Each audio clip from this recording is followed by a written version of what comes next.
Okay, good morning, Miss Ida. Today I'll be presenting anxiety and I will be explaining and analyzing anxiety in two different approaches, which is Freudian approach and cognitive approach. First and foremost, what is anxiety? Anxiety, according to APA, is an emotion that associates with feelings, feelings of tension, having worried thoughts, and having physical changes like increase in blood pressure. Generally, anxiety can be defined as unpleasant emotional experience, like having feelings like worry, panic, fear, and dread.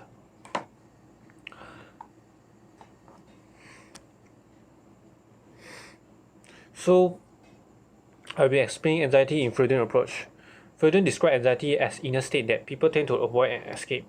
So, he identified anxiety in three types, which is reality anxiety, which related to consciousness, neurotic anxiety, and moral anxiety, which is related to unconsciousness.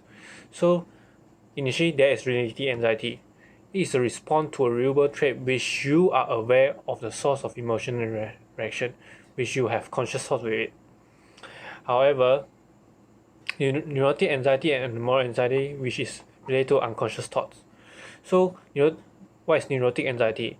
It is experienced when unacceptable impulse approach to consciousness and cause ego to undergo defense mechanism like repression to stop it.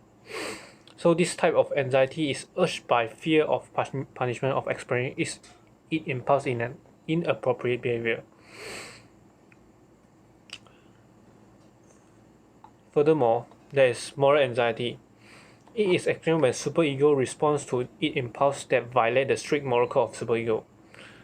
When a person is encountering moral anxiety, the individual will feel guilty. So, if a person afraid from expressing, screaming, crying in front of people, if they express it, they will feel guilty after the reaction.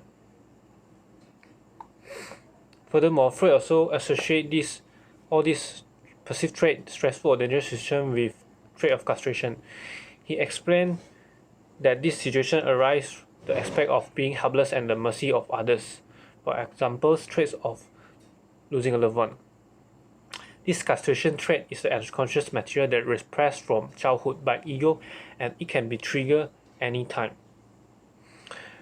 So, from one example, an adult will feel anxious when encountering a horse.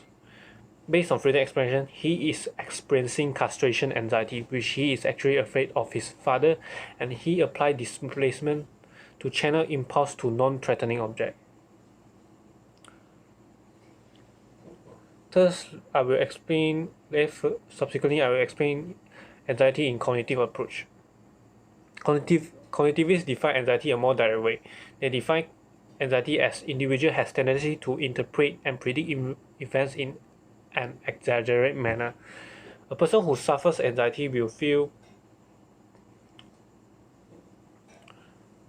either avoid or make the situation exaggerate, like they will overly panic.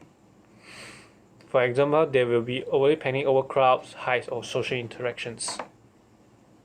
Furthermore, Josh Kelly proposed that if a person is anxious, it is because the person-person construct have defects.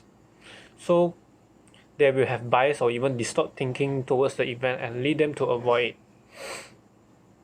For example, the first time you go for interview, because you don't know what will happen during the interview, you feel anxious, and if the situation becomes worse, you may avoid to attend any interview in the future.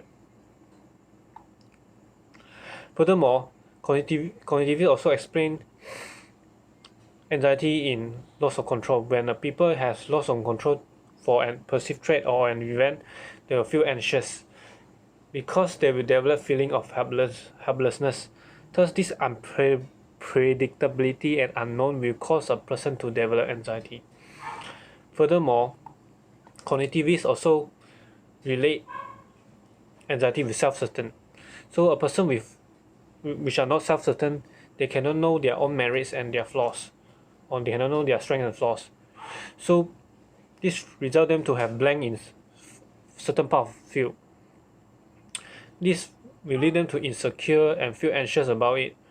For example, they will feel insecure during first time joining a taekwondo class because they have zero knowledge about it. Moreover, cognitivists also explain anxiety in two different types, which is state anxiety and trait anxiety. State anxiety can be explained as a temporary condition in response to some perceived trait, while trait anxiety generally is explained as the personality characteristic which an individual conduct to a perceived trait. So it is a more stable response. So for example, according to a study, the relationship between state anxiety and trait anxiety is correlated. So according to a study of relation between state anxiety and trait anxiety on soccer players' goal performance, the results suggest that a player with high trait anxiety will have higher state of anxiety, which will eventually interfere the player's performance. Furthermore, cognitivists also differentiate and explain anxiety in two different types of people, which sensitizers and repressors, which related to coping response.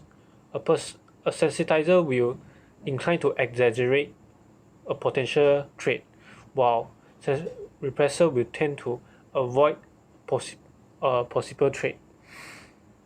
Furthermore, cognitive also conclude three coping response include problem focus, emotional focus, and avoidance.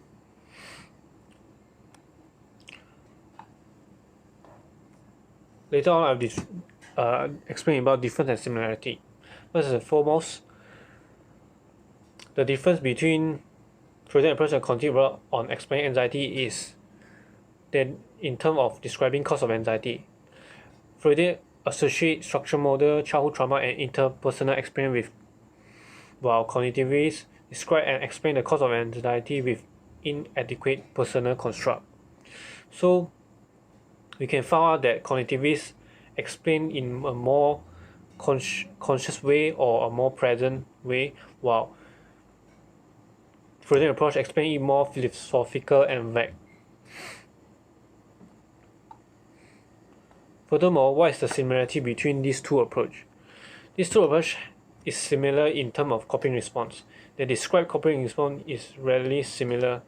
So Freudian explain coping response with defense mechanism like repression, while cognitive explain the coping with strategies like avoidance strategy.